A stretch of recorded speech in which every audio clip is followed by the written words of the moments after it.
18th जुलाई 2022 के editorial and article analysis में मैं प्रशांत मावानी आप सभी का बहुत बहुत हार्दिक रूप से स्वागत करता हूं। दोस्तों, आई बिलीव कि आपका जो वीकेंड है वो काफ़ी अच्छा गया होगा एंड आई एम श्योर आपने अपना संडे जो है वो काफ़ी एंजॉय किया होगा एंड आई होप कि ये जो पूरा वीक है वो भी आप काफ़ी एंजॉय करेंगे। बाय द वे, आपने क्या मोटिवेशनल वीडियो देखा? आज सुबह ही मैंने एक मोटिवेशनल वीडियो लॉन्च किया है, तो नहीं देखा है then do check it out. And let me tell you one more thing कि आप ये सारे जो मोटिवेशनल वीडियोस हैं ना, उनके पॉडकास्ट भी सुन सकते हैं, right? Podcast, what is podcast? Podcast का मतलब है कि अगर आप गाना में जाए, राइट, गाना का जो ऐप है, या फिर स्पॉटिफाई आपने नाम सुना होगा, काफ़ी फेमस है हमारे देश में। तो स्पॉटिफाई में जाइए, वहाँ पर आप क्यूरियसली सर्च कीजिए, आपको you know the logo right of curiously, तो ये आपको मिल जाएगा।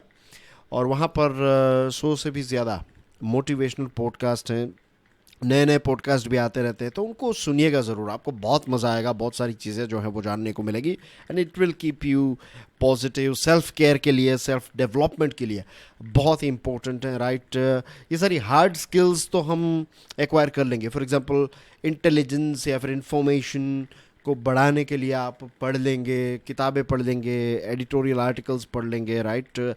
लेकिन आपकी जो सॉफ्ट स्किल्स हैं, जो इंटरव्यू में आपको काम आएगी, और सिर्फ इंटरव्यू में नहीं, ओवरऑल लाइफ में भी बहुत काम आएगी, तैयारी करने की क्वालिटी जो है वो भी इम्प्रूव हो जाएगी। हम हर रोज़ अप्स एंड डाउन से गुजरते रहते हैं, आप में से बहुत सारे लोग अपने पीक परफॉर्मेंस पर होंगे, कुछ लोग ऐसे भी हैं जो स्ट्रगल कर रहे हैं, तो सभी के लिए हैं ये podcast. Do check it out, और जब भी आप सुने, do let me know what do you think about it. आपको अगर उससे फ़ायदा हुआ then please do write it to me, ताकि मुझे पता चले कि कितने लोगों के जीवन पर इसकी एक पॉजिटिव इम्पैक्ट हमें देखने को मिल रही है।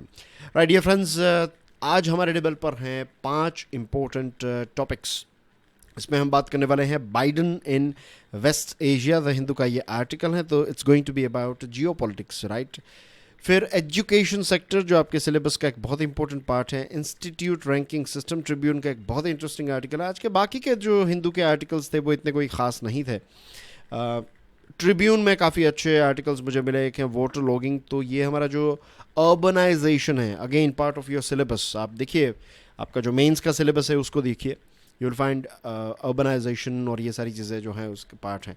फिर पॉलिटिक्स के साथ जुड़ा हुआ एक टॉपिक है, राइट, पायनियर का, इंडियन पॉलिटी का प्रैक्टिकल साइड। अगर आप देखें, आपने जो लक्ष्मीकांत की किताब जो है इंडियन पॉलिटी, वो तो पढ़ी होगी। हो सकता है आप में से बहुत सारे लोग जो हैं वो फ़िलहाल NCERTs पढ़ रहे हों। इट्स ओके, कोई बात नहीं, NCERTs में भी पॉलिटिक्स और इन सारे चीज़ों के चैप्टर्स हैं। तो जो एक रेवड़ी कल्चर है हमारे देश में, एक रेवड़ी कल्चर पॉलिटिक्स में काफ़ी फेमस हुआ है, तो व्हाट इज़ रेवड़ी कल्चर, ये सारी चीज़ें। And then we have data localisation के बारे में बात करने वाले हैं। तो काफ़ी सारे इंटरेस्टिंग टॉपिक्स हैं। आपकी स्क्रीन पर आप देख सकते हैं कि ये हैं जो बाइडन, और इनको जानते हैं आप, इनका नाम है MBS यानी कि मोहम्मद बिन सलमान। और ये सऊदी अरेबिया जो हैं, तो सऊदी अरेबिया के क्राउन प्रिंस हैं। आप समझ लीजिए कि सऊदी अरेबिया के सबसे ताकतवर लीडर अभी कोई हैं, तो ये एक बहुत ही यंग लीडर हैं MBS, and we all know Joe Biden, right? तो जो बाइडन साहब की ये पहली वेस्ट एशिया की विजिट है एज प्रेसिडेंट। इससे पहले अपने जीवन में बहुत बार गए होंगे, लेकिन as a president of United States of America, Joe Biden साहब पहली बार वेस्ट एशिया गए हैं। वेस्ट एशिया का मैप जो है वो अभी हम देखेंगे। अब देखिए, यूएसए जो है, यूएसए के कुछ ट्रेडिशनल पार्टनर्स हैं, कुछ ट्रेडिशनल फ्रेंड्स हैं इस रीजन में। आपकी स्क्रीन पर हैं वेस्ट एशिया का एक मैप। ये जो वेस्ट एशिया है ना, ये इंडिया के पॉइंट ऑफ व्यू से जो राइट वर्ड है, करेक्ट वर्ड जो है, that is waste Asia.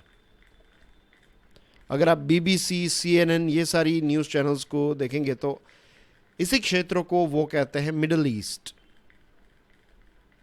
Same reason है, राइट? उनके पॉइंट ऑफ व्यू से दिस इज मिडल ईस्ट, हमारे पॉइंट ऑफ व्यू से वेस्ट एशिया। आप दोनों में से कोई भी शब्द का इस्तेमाल करें, कोई गलत चीज़ नहीं है। ज़्यादा अच्छा शब्द, ज़्यादा अप्रोप्रिएट शब्द जो है, दैट इज़ वेस्ट एशिया, ठीक है?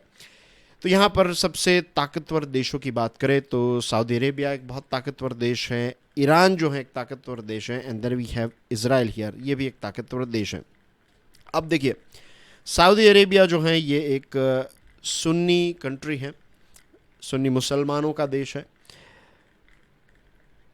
ईरान जो है वो शिया मुसलमानों का देश है, और इज़राइल जो है ये यहूदियों का देश है। ठीक है, तो यहाँ पर राइवलरी जो है वो एक ऐसे ट्रायंगल जैसी चल रही थी ना।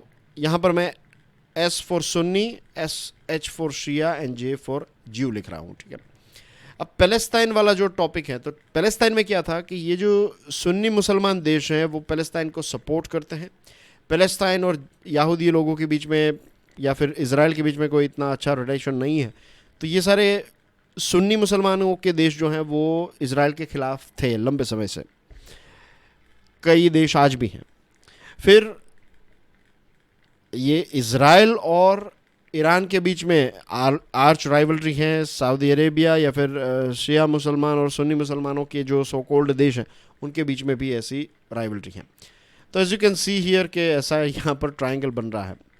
लेकिन इज़राइल का और सऊदी अरेबिया का एक मित्र देश है, दैट इज़ USA, और ईरान जो है उसका दुश्मन है USA।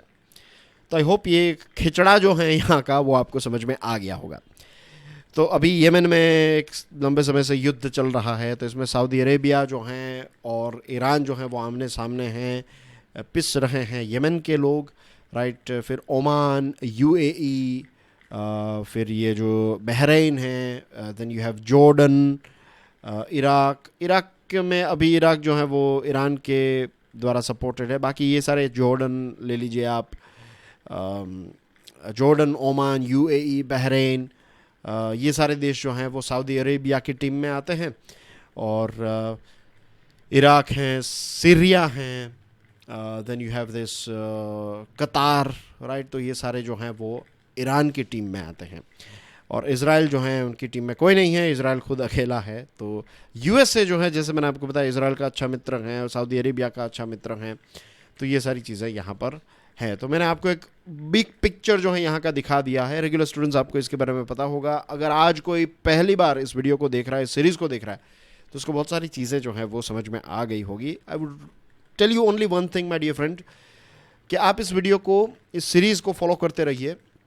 कुछ समय के बाद, कुछ हफ्तों के बाद, कुछ महीनों के बाद आपको सारी चीज़ें धीरे धीरे समझ में आ जाएगी। कोई हड़बड़ी नहीं है, कोई टेंशन लेने की ज़रूरत नहीं है, इट्स वेरी ईजी।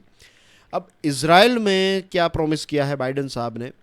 इज़राइल में उन्होंने ये प्रॉमिस किया है कि ईरान जो है उसके पास कभी भी न्यूक्लियर बॉम्ब नहीं आएगा। ये प्रॉमिस इज़राइल को दी। इज़राइल बहुत ही खुश हो गया, क्योंकि इस पूरे क्षेत्र में सिर्फ एक ही देश के पास न्यूक्लियर वेपन्स हैं, and that is Israel. Israel नहीं चाहेगा कि एक ही जंगल में 2 बब्बर शेर आ जाए। अगर किसी के पास न्यूक्लियर वेपन है तो यू कैन से कि वो एक देश ऐसा है जो it's like a male, alpha male tiger या फिर अल्फ़ा मेल लायन, जो भी आप कहें, राइट। तो उस प्रकार से है। पैलेस्टाइन, वेस्ट बैंक में एक बहुत ही ब्रीफ दौरे पर वो गए, और वहाँ पर पैलेस्टाइन में उन्होंने इज़राइल की किसी भी प्रकार की निंदा नहीं की है, इज़राइल के ऑक्यूपेशंस की निंदा नहीं की। उन्होंने ये कहा कि USA जो है वो आपकी मदद करता रहेगा, आपको पैसे वैसे सारी चीज़ें मिलती रहेगी, राइट, खाने पीने की चीज़ें एक्सेट्रा। लेकिन इज़राइल और पैलेस्टाइन के बीच में पीस प्रोसेस जो है, इसको लेकर अभी ग्राउंड जो है वो तैयार नहीं है। लोकल सिचुएशन ऐसी नहीं है, इसमें थोड़ा वक्त जो है वो लग सकता है। सऊदी अरेबिया में गए वो, जो तस्वीर हमने देखी मोहम्मद बिन सलमान और बाइडन साहब की, तो जर्नलिस्ट का कहना यह है, मीन्स खबर ये आ रही है कि सऊदी अरेबिया में उन्होंने कहा कि 2018 में ये जो एक सऊदी का एक जर्नलिस्ट था, and he used to work for I believe Wall Street Journal के लिए वो काम करते थे। USA का एक अखबार है, जमाल खशोगी उनका नाम है। और सऊदी अरेबिया का जो रॉयल फैमिली है उनके साथ काफ़ी अच्छे रिलेशनशिप थे, लेकिन कहते हैं कि मोहम्मद बिन सलमान के इशारे पर इस व्यक्ति की हत्या हो गई, और it was a big sensation. आज से 4 साल पहले 2018 में it was a big thing. इसको मारकर इसको पिघला दिया गया, केमिकल डालकर। टर्की में ये हुआ था, आई थिंक इस्तांबुल में ये चीज़ हुई थी। इस्तांबुल ये गए थे अपनी एक आई थिंक गर्लफ्रेंड के साथ, वो शादी करना चाहते थे। तो ही वॉज बेसिकली सऊदी के सिटीज़न थे जमाल खशोगी, और वो सऊदी की एम्बेसी या फिर काउंसलेट ऑफिस जो इस्तांबुल में है वहाँ पर गए। उनकी जो वुड बी वाइफ हैं, शी वॉज वेटिंग आउटसाइड, और ये फिर वापस कभी नहीं आए। And it was a big thing, बहुत बड़ा इंटरनेशनल अप्रोर हुआ था इसका। तो कहते हैं कि बाइडेन साहब ने सऊदी अरेबिया को ये कहा है कि ये जो जर्नलिस्ट है ना जिनकी हत्या हो गई, तो इसकी इन्वेस्टिगेशन प्रॉपरली होनी चाहिए, थिंग्स लाइक दैट। तो ये एक जो कड़वा टॉपिक है, एक कांटेदार टॉपिक को टच किया है यहाँ पर। दिस इंडिकेट्स के यूएसए जो है वो एक एक कॉन्फिडेंट एज ए डिप्लोमेसी के तौर पर, कि आप इतने ये सारी सिचुएशन है फिर भी you can talk about some difficult hard stuff. USA ने यह भी कहा है, एक आश्वासन दिया है कि हम वेस्ट एशिया से ऐसे ही नहीं चले जाएंगे, क्योंकि अगर वेस्ट एशिया को खाली कर दिया यूएसए का, यहाँ पर जो कंट्रोल हैं, जो मदद हैं या फिर जो फ्रेंडशिप है, ये सारी चीज़ें ऐसे ही वैक्यूम क्रिएट किया, तो चाइना और रशिया और ईरान जो हैं वो यहाँ पर एक बार घुस जाएंगे, और एक बार ये घुस गए उसके बाद यूएसए कभी भी वापस एंटर नहीं। तो यूएसए एक प्रकार का प्रोटेक्टर के तौर पर यहाँ पर आज भी वेस्ट एशिया में एक्टिव रहेगा, ये एक इशारा मिल रहा है हमें। डोनाल्ड ट्रंप साहब ने ईरान के साथ रिलेशनशिप जो है वो पूरे बिगाड़ दिए थे। मैंने कुछ दिनों पहले ही ये चीज़ आपको एक्सप्लेन की थी, तो no going into the details. Iran nuclear deal या फिर जो JCPOA है उसके साथ क्या हुआ, I believe you know it. तो डोनाल्ड ट्रंप साहब आए, उन्होंने चलो इसके साथ तो ईरान के साथ रिलेशनशिप ख़राब कर दिया, लेकिन इज़राइल और UAE ऐसे कुछ जो सुन्नी अरब कंट्रीज़ हैं उनके बीच में एक अब्राहम एकॉर्ड्स हुआ, और पहली बार ऐसा हुआ कि ये सारे देशों के, इज़राइल और सुन्नी अरब देशों के बीच में रिलेशनशिप जो है वो काफ़ी अच्छे हुए। तो ये अब्राहम एकॉर्ड्स को बाइडन एडमिनिस्ट्रेशन ने भी एक्सेप्ट किया है, और बाइडन एडमिनिस्ट्रेशन जो है ये रशियन प्रेसिडेंट व्लादिमीर पुतिन को पनिश करना चाहते हैं, उनको सज़ा देना चाहते हैं, क्योंकि उन्होंने यूक्रेन पर अटैक किया है। तो वो सऊदी अरेबिया को ये कह रहे हैं कि आप और ज़्यादा ऑयल पैदा कीजिए, क्योंकि ये सारे देश जो है ना, सऊदी अरेबिया और रशिया एक्सेट्रा, ये ओपेक प्लस ग्रुप के पार्ट है। ओपेक भी है, ओपेक प्लस है। जब ओपेक प्लस कहते हैं तो कौन सा देश ऐड हो जाता है? Russia. Russia is a major oil and gas producer. तो रशिया का ऑयल अभी मार्केट में नहीं जा पा रहा है, ऑयल की प्राइस बढ़ेगी, इन्फ्लेशन चल रहा है, इन्फ्लेशन और बढ़ेगा, राइट। तो ओवरऑल ग्लोबल ग्रोथ के लिए ये अच्छी बात नहीं होगी। तो यूएसए क्या चाहता है? यूएसए ये चाहता है कि सऊदी अरेबिया जो है, जो यूएसए का अच्छा मित्र देश है, तो वो और ज़्यादा ऑयल पैदा करे, और रशिया से जो ऑयल की कमी है, मीन्स रशिया का जो ऑयल मार्केट में नहीं आ पा रहा है, उनके ऊपर सैंक्शंस लगाए गए हैं एक्सेट्रा, तो ये ज़्यादा ऑयल पैदा करेंगे तो रशिया का ऑयल कोई नहीं खरीदेगा, और रशिया को एक प्रकार की रशिया की इकोनॉमी को घेरने की कोशिश यहाँ पर है। लेकिन सऊदी अरेबिया के भी रिलेशनशिप रशिया के साथ अच्छे हैं। We have to keep this thing in mind. अब देखते हैं कि आगे इसमें क्या होता है, लेकिन आई बिलीव आज के इस डिस्कशन से आपको जियोपॉलिटिक्स के बारे में काफ़ी सारी चीज़ें पता चल गई होगी कि अभी फ़िलहाल दुनिया में क्या हो रहा है, and we can clearly see कि इसका कोई आंसर नहीं है। It's a very complex situation that is going on at present, और हमेशा जियोपॉलिटिक्स कॉम्प्लेक्स ही रहता है। एजुकेशन सेक्टर के बारे में बात करते हैं दोस्तों। ट्रिब्यून का एक आर्टिकल है, national institute ranking framework NIRF। अब ये क्या करता है? नाम से ही पता चल गया, नेशनल इंस्टीट्यूट रैंकिंग फ्रेमवर्क। जो हमारे देश के नेशनल इंस्टीट्यूशंस हैं तो उनको रैंकिंग प्रोवाइड करना कि कौन बेटर हैं, इंफ्रास्ट्रक्चर और बहुत सारी ऐसी चीज़ें, फ़ीस कितनी है, फैकल्टीज़ कितनी हैं, वैकेंसीज ये वो एक्सेट्रा, ये सारी चीज़ें करके हायर एजुकेशन के इंस्टीट्यूशंस जो हैं उनको रैंक दिए जाते हैं, which is a good thing. क्या हमें पता चलेगा कि हमारे देश में नंबर 1 कौन है, नंबर 2 कौन है, फिर अलग अलग कैटेगरीज आ जाएगी कि मैनेजमेंट में कौन अच्छा है, साइंस में कौन सा इंस्टीट्यूशन अच्छा है, etcetera etcetera. Very logical, very easy to understand, right. अब क्वेश्चन ये है कि सिर्फ रैंक दे देने से क्या स्टैंडर्ड ऑफ लर्निंग जो है उस पर इम्पैक्ट आती है? The answer is no. आप उनका infrastructure is very important, classroom होंगे तभी तो बच्चे बैठ पाएंगे, तो वो सारी चीज़ें इंपॉर्टेंट हैं। लेकिन I know of your universities, right, उनका इंफ्रास्ट्रक्चर आउटस्टैंडिंग बहुत अच्छा है, लेकिन लर्निंग का जो आउटपुट का जो स्टैंडर्ड है वो इतना अच्छा नहीं है। और अनफॉर्चुनेटली हमारे यहाँ पर क्या है पता है, ये रैंकिंग का इस्तेमाल किस चीज़ के लिए किया जाता है? एडमिशन्स को अट्रैक्ट करने के लिए, कि देखिए वी आर नंबर 1, हमें तो ये पर्टिकुलर रैंकिंग, ये जो फ्रेमवर्क है, ये जो इंडेक्स हैं, ये NIRF वाला इंडेक्स, तो उसमें हमारा रैंक 12 आया है, तो आप हमारे कॉलेज में आइए, हमारी यूनिवर्सिटी में आइए, ज़्यादा एडमिशन्स लीजिए, ज़्यादा फ़ीस पे कीजिए, और ज़्यादा क्वांटिटी में बच्चे आएंगे तो ज़्यादा फ़ीस और रैंकिंग वैंकिंग सारा सही रहेगा। तो अभी भी जो फोकस है ना वो क्वांटिटी पर है। We need to shift from quantity is important, उसमें कोई डाउट नहीं है, लेकिन सिर्फ quantity is not important, right? We need to focus on quality. और जो पढ़ाई के स्टैंडर्ड्स हैं उनको इम्प्रूव करने की ज़रूरत है। जब क्वालिटी एजुकेशन आएगा, राइट, जब स्टैंडर्ड्स इम्प्रूव होंगे, तब जाकर इंटरनेशनल स्टूडेंट्स जो हैं वो हमारे देश में पढ़ाई के लिए आएंगे। क्यों हमारे स्टूडेंट्स को यूएसए जाना पड़ता है?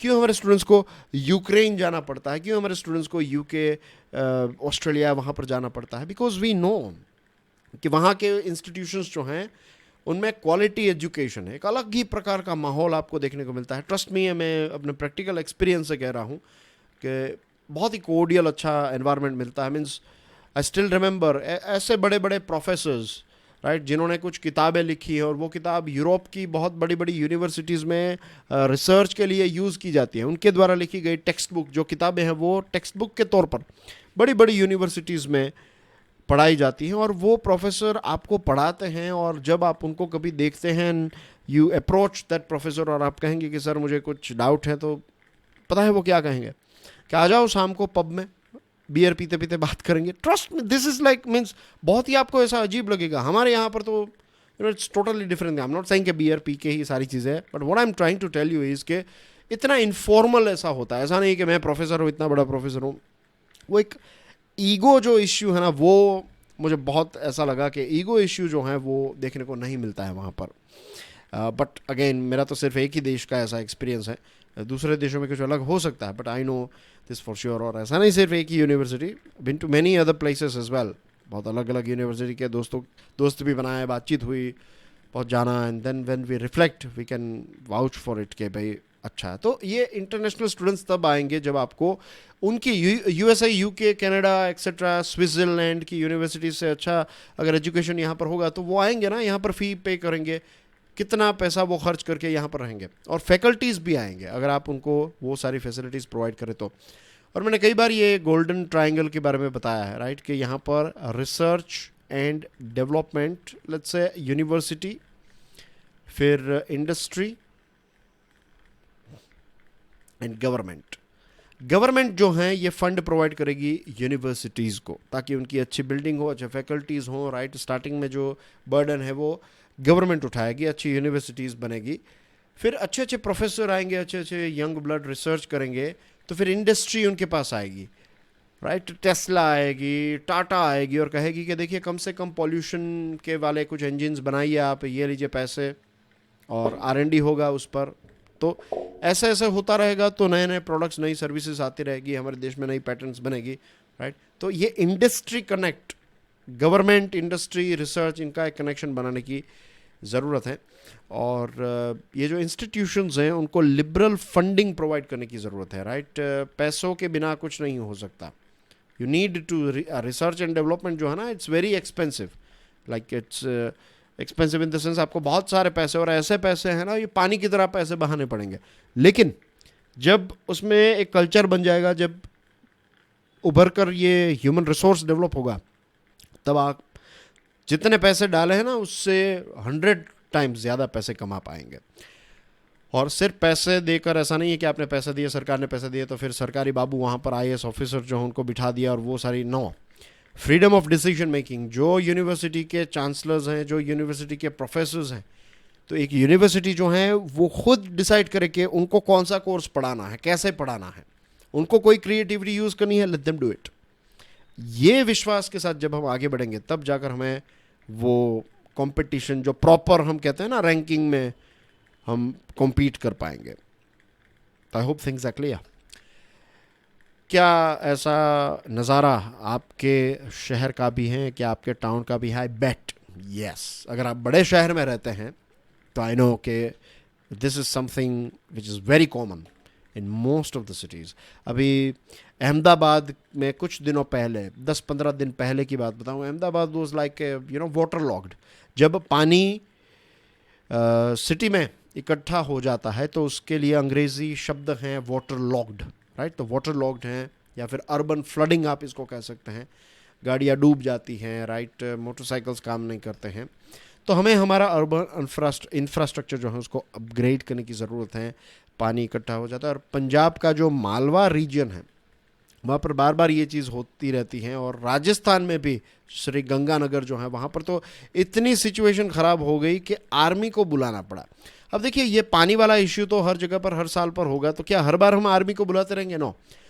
हमारी जो लोकल बॉडी है ना उसके अंदर ही अब हमें ये टीम्स क्रिएट करने की ज़रूरत है। अभी आई डोंट थिंक सो कि किसी लोकल बॉडी ने ऐसा कुछ किया होगा। आई वॉज लाइक फुल बारिश चल रही थी कुछ हफ्तों पहले की बात, कुछ दिनों पहले की बात है। It was like evening time and I was going to a place with couple of my friends, right, वो फिजियोथेरेपी के लिए वी वर गोइंग।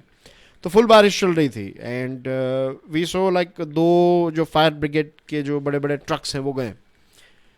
तो वी लाइक थिंकिंग कि यार अभी fire brigade, then we realise okay ये rescue करने के लिए किसी को गए होंगे, रेस्क्यू का काम चल रहा होगा कहीं पर। आग तो नहीं, क्योंकि इतनी बार आग लग सकती है बिल्डिंग में, ऐसा नहीं है, लेकिन बहुत बारिश हो रही थी। तो अभी भी हम फायर ब्रिगेड पर डिपेंडेंट रहते हैं और आर्मी को बुलानी पड़ती है। तो दिस सेल्फ इंडिकेट्स ना, हम सब जानते हैं क्लाइमेट चेंज की इम्पैक्ट अब आने लगी है। तो लोकल बॉडीज़ में what we need is we need to create अलग से emergency services, right, SOS group ऐसा कुछ बनाना पड़ेगा हमें। और बारिश की सीज़न से पहले के 1-2 महीने जो हैं उसमें हमें यही इन्वेस्ट करना है कि जो सिवर्स हैं, जो पाइप्स हैं, गटर के पाइप्स, ये सारी चीज़ें ये ब्लॉक तो नहीं है, क्योंकि प्लास्टिक जो है that is the biggest culprit. Bathinda, Abohar, फिर मुक्तसर, ये कुछ पंजाब के ऐसे शहर हैं, टाउन हैं, जहाँ पर पानी का प्रॉब्लम लंबे समय से चलता आया है। और पानी का जब वाटर लॉग होता है, अर्बन फ्लड आता है, तो क्या होता है, पावर कट होता है। देखिए, एक तो आपकी मोबिलिटी ट्रांसपोर्टेशन नहीं हो रहा है, इकोनॉमिकल खर्च हो रहा है। दूसरी चीज़ पावर कट होगा, ना तो आप वर्क फ्रॉम होम कर पाएंगे, ना तो आपकी ऑफिस चला पाएंगे, ना तो आपका फैक्ट्री का कामकाज हो पाएगा। तो अगेन नुकसान होगा इकोनॉमिकल। उसके बाद हेल्थ की बात आती है कि जब पानी भर जाता है किसी शहर में तो मच्छर होते हैं, वाटर बोर्न डिजीज़ होते रहते हैं, राइट। तो ऊपर से वो सारी चीज़ें इश्यूज़ क्रिएट होंगी, तब कमाएंगे। एक बारिश आ जाएगी और you know I will tell you one thing about again Gujarat में, गुजराती न्यूज़ देख रहा था, अपने नवसारी का नाम सुना होगा। तो ये नवसारी एरिया जो है ना, गुजरात का एक सिटी है नवसारी। नवसारी में जहाँ तक मैंने देखा था कुछ हफ्तों पे, 1-2 हफ्ते पहले, 1 हफ्ते पहले की बात है, कुछ 50,000 लोगों को, एक शहर में रहने वाले 50,000 लोगों को रिहेबिलिटेट करना पड़ा, उनको दूसरी जगह पर ले जाना पड़ा। लोग रो रहे थे।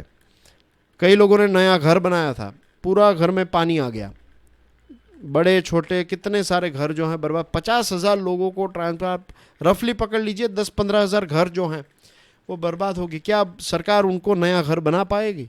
क्या उनकी जो चीज़ें बिगड़ चुकी हैं क्या वो अब नहीं वो ले पाएंगे? जस्ट इमेजिन, मेरे आपकी तरह नॉर्मल लोग, राइट, आज मेरा और आपका जीवन शायद नॉर्मल चल रहा है, एक बारिश आ गई, घर में पानी आ गया, मेरा कंप्यूटर बिगड़ जाएगा, मेरा टीवी बिगड़ जाएगा, मेरा फ्रिज, मेरे किचन का सारा सामान, मेरे बेड, सारी चीज़ें, राइट। जस्ट इमेजिन कितने 5-10 लाख का नुकसान ऐसे ही हो जाएगा। वो फिर से क्रिएट करने की क्या सभी के पास इतने पैसे होते हैं कि वो फिर से वो क्रिएट कर लें? तो वी नीड कि हम ऑपरेशन और मेंटेनेंस का काम जो है वो चले। और दोस्तों ये बहुत ही इंपॉर्टेंट है, आपका जो ये एक यूपीएससी की तैयारी कर रहे हैं, स्टेट लेवल की तैयारी कर रहे हैं, सिलेबस में दिया गया है। देखिए, इश्यूज़ विथ अर्बनाइजेशन या फिर प्रॉब्लम्स विथ अर्बनाइजेशन के साथ जुड़े हुए इश्यूज़, एक पूरा आपका एक टॉपिक क्लियर हो गया यहाँ पर।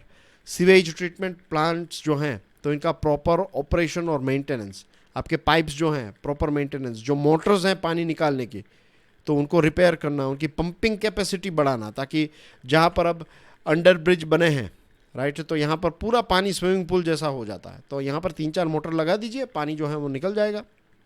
म्यूनसिपल कॉरपोरेशंस और जो ट्रस्ट्स हैं तो उनको प्रॉपर फंड देने की ज़रूरत है, करप्शन कम करने की ज़रूरत है। और सबसे इम्पोर्टेंट बात ये भी है कि जो लोग रिस्पॉन्सिबल हैं, जिन्होंने अपना काम अच्छी तरीके से नहीं किया, जो सब स्टैंडर्ड क्वालिटी का काम कर रहे हैं और पगार पूरा ले रहे हैं, तो उनको तो सज़ा होनी चाहिए उनके ऊपर, या फिर निकाल दिया जाए और उनकी जगह पर एबल लोगों को इसमें हम ऐड करें। फिर स्टेट्स जो हैं वो फंड के बारे में रोते रहते हैं, राइट, उनका टोटल कसूर नहीं है, लेकिन सेंट्रल गवर्नमेंट बहुत ज़ोर शोर से अमृत स्कीम को प्रमोट कर रही है, Atal mission for rejuvenation and urban transformation scheme. इसमें यह है कि पार्क होने चाहिए और वाटर की फैसिलिटी होनी चाहिए, वाईफाई होना चाहिए, वो तो धड़ाधड़ लीजिए पैसे सेंट्रल गवर्नमेंट से और इसको इम्प्लीमेंट कीजिए।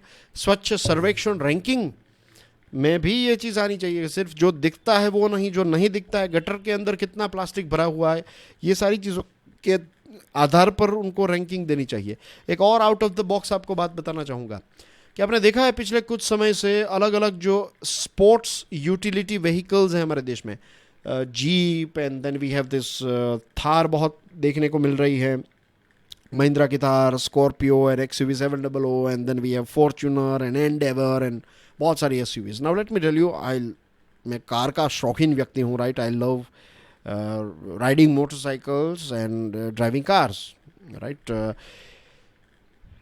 तो लेट मी टेल यू, सबसे सेफ जो है ना, SUVs आर नॉट सेफ। अगर आपको ऐसा लग रहा है कि मेरे पास फॉर्च्यूनर है तो it's very safe, it's not like that, right. वो फटाफट पलटी मार जाएगी, वो उल्टी हो जाएगी and it will kill people.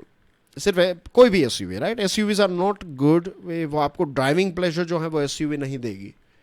वो सिटी में थोड़ा बहुत वो है, लेकिन हाईवे पर नहीं। यूड बी थिंकिंग कि सर कार की क्यों बात कर रहे हैं। मैंने कहा ना, आउट ऑफ द बॉक्स चीज़ है।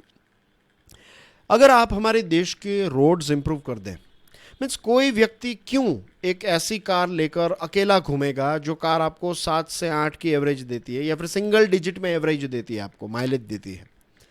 इसके बदले में अगर रोड अच्छे हो तो लोग जो है ना वो ज़्यादा सिडैन खरीदेंगे। सिडैन यानी कि जो वो ऐसी कार आती है ना जिसमें पीछे डिक्की आती है। सिडैन्स आर स्टेबल, सिडैन को चलाने में भी मज़ा आता है, सिडैन ज़मीन को चिपक कर चलती हैं, राइट। पिकअप भी अच्छा होता है, एवरेज भी अच्छा होता है, बॉडी रोल नहीं होता है, कंफर्टेबल होती है। आप देखेंगे इसीलिए फॉरेन देशों में लोग जो है ना वो सिडैन ज़्यादा चलाते हैं। सिडैन इसलिए क्योंकि माइलेज वाइलेज में भी अच्छी है।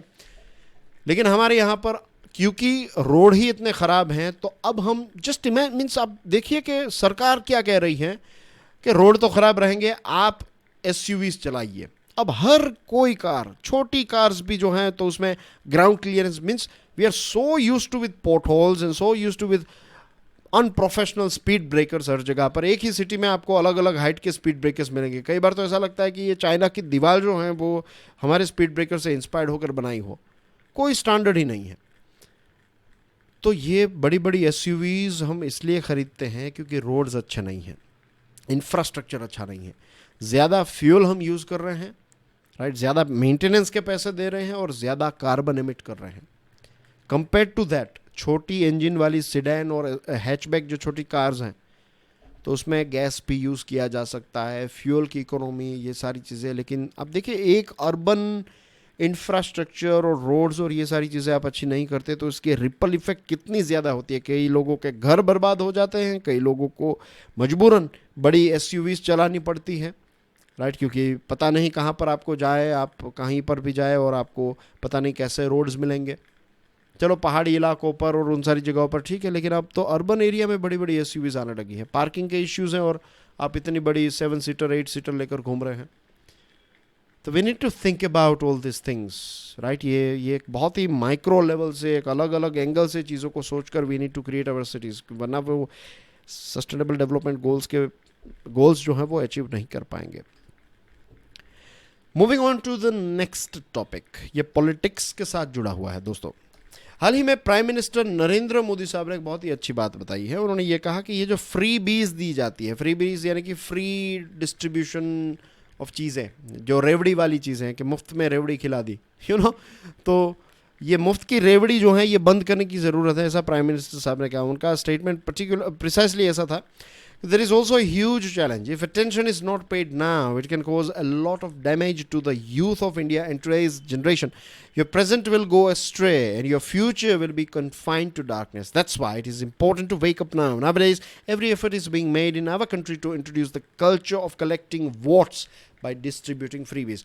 किसी को फ्री में टेबलेट दे दिया, किसी को फ्री में साइकिल दे दी, मोटरसाइकिल दे दिया, बैग दे दी, घर का सामान दे दिया, कुकर दे दिया। तो ये सारी चीज़ों को फ्रीबीज कहा जाता है कि इलेक्शन से पहले मुफ्त का खाना, मुफ्त का दारू, मुफ्त का drugs and there are so many मुफ्त की चीज़ें जो पॉलिटिकल पार्टीज जो हैं वो डायरेक्टली इनडायरेक्टली देती हैं ताकि आपको याद रहें, कि किसने आपको खाना खिलाया, किसने आपको मटन खिलाया, बिरयानी खिलाई, दारू पिलाया, तो फिर आप वोट देंगे। किसके घर में किस पार्टी ने कुकर दिया, गैस स्टोव दिया, एक्सेट्रा। तो ये फ्रीबीज के बारे में उन्होंने बोला, बहुत ही अच्छी बात है। अब मीडिया में ये कहा गया कि इनका इशारा जो है वो अरविंद केजरीवाल साहब पर था, और अरविंद केजरीवाल साहब ने डिफेंस में जो बात बताई वो भी सही है। उन्होंने कहा कि allegations are being levelled against me but I want to ask what my mistake is. 18 lakh students are studying in Delhi government schools, we are providing them with free quality education, I am committing a crime by giving them free good education, प्रश्न पूछा है। देखिए, education मुफ्त में मिले that is not freebie at all, health मुफ्त में मिले that is not free B, लेकिन फ्री इलेक्ट्रिसिटी, फ्री वाटर, ये सारी चीज़ें जो हैं दिस आर फ्री बीज। और ऐसा नहीं है दोस्तों कि सिर्फ आप पार्टी, कुछ जगहों पर भारतीय जनता पार्टी भी दे रही है, कुछ जगहों पर कांग्रेस भी दे रही है, कुछ जगह पर लेफ्ट की पार्टीज भी मुफ्त में चीज़ें डिस्ट्रीब्यूट कर रही है। तो फ्रीबीज का कल्चर, चलो प्राइम मिनिस्टर साहब ने जो बात बताई वो बहुत ही अच्छी बात है। उन्होंने बीजेपी के स्पोक्स पर्सन के तौर पर नहीं, उन्होंने भारत के प्राइम मिनिस्टर के तौर पर यह बताया कि फ्रीबीज बंद होनी चाहिए। यह सभी पॉलिटिकल पार्टीज के लिए, ये बीजेपी के लिए भी है। लेकिन मुफ्त की चीज़ें की जो एक आदत है वो अनफॉर्चुनेटली बहुत सारे लोगों के अंदर होती है। और लेट मी टेल यू, मुफ्त की चीज़ें जो हैं इट इज़ स्लेवरी। मुफ्त की चीज़ें, अगर आप किसी भी एक व्यक्ति को मुफ्त की चीज़ें देना स्टार्ट कर देंगे, आप उसके अंदर ये हैबिट डाल दीजिए कि लेट्स से कि मेरा छोटा अगर कोई भाई है नहीं, लेकिन जस्ट इमेजिन कि मेरा एक छोटा भाई है, तो वो मेरा छोटा भाई है, तो आई विल टेल के बेटा तुझे क्या चाहिए, तो बोलेगा मोटरसाइकिल, ये ले 2 लाख रुपए, तुझे जो चाहिए मोटरसाइकिल, अगर 2.5 लाख भी हो जाए then as well don't worry, तेरा भाई बैठा है, उसको कार चाहिए, उसको ये चाहिए वो चाहिए, सारी चीज़ें उसको विदाउट एनी एफर्ट, वो कुछ संभाले ना करे, कर कुछ ना करे, मैं उसको देता ही जाऊंगा। डू यू नो व्हाट, क्या होगा उसका? वो मेरा गुलाम बन जाएगा, वो मेरे बिना जीवन ही नहीं जी पाएगा। Same thing goes with us as well. Economy का एक नियम है, पैसों को बनाने का एक नियम है कि अगर आप भिखारी की तरह सोचते रहोगे तो आप भिखारी ही रहोगे। ये हकीकत है दोस्तों कि एक बहुत सारी किताबें ऐसी हैं, आपने रिच डैडी पुअर डैडी किताब का नाम सुना होगा, रिचेस्ट मैन इन बेबीलोन है, थिंक एंड ग्रो रिच, और बहुत सारी ऐसी किताबें जब आप पढ़ेंगे और प्रैक्टिकली भी आप सोचेंगे then you will find this thing for sure कि अगर एक कम्युनिटी के अंदर, अगर एक देश के अंदर लोगों के विचार आप भिखारी जैसे बना दें कि वो हमेशा मुफ्त की चीज़ों के लिए ही दौड़ते रहें, तो वो फिर ऐसे ही रहेंगे। लेकिन कुछ ऐसे देश हैं वहाँ के अंदर कल्चर होता है ऐसा कि नहीं, हम मुफ्त की चीज़ें क्यों खाएं, विल पे द टैक्स, और हम कमाएंगे, पैसा कमाएंगे, हम खुद कमाएंगे। तो ये फ्रीबीज जो हैं ये एक बहुत ही बुरी आदत है, ये एक बहुत ही बड़ा पॉइजन है, एक बहुत ही बड़ा एडिक्शन है फ्रीबीज। इसको एक एंगल से भी देखिएगा आप ज़रूर। रिजर्व बैंक ऑफ इंडिया का भी कहना यही है कि बहुत सारे राज्य ऐसे हैं, पंजाब का ही एग्जांपल है, तो पंजाब के ऊपर काफ़ी ज़्यादा कर्ज है, और पंजाब अभी फ्री इलेक्ट्रिसिटी को देने की बात कर रहा है, 600 यूनिट जैसा कुछ फ्री इलेक्ट्रिसिटी। वो लोकल लेवल की बात है, स्टेट लेवल की बात है, लेकिन ये हैं और दूसरे राज्य हैं। और सबसे ख़राब अगर कोई चीज़ मुझे लग रही है तो that is farm loan waiver. Means farm loan waiver जो है ना, वो किसानों को मॉरली करप्ट बनाते हैं।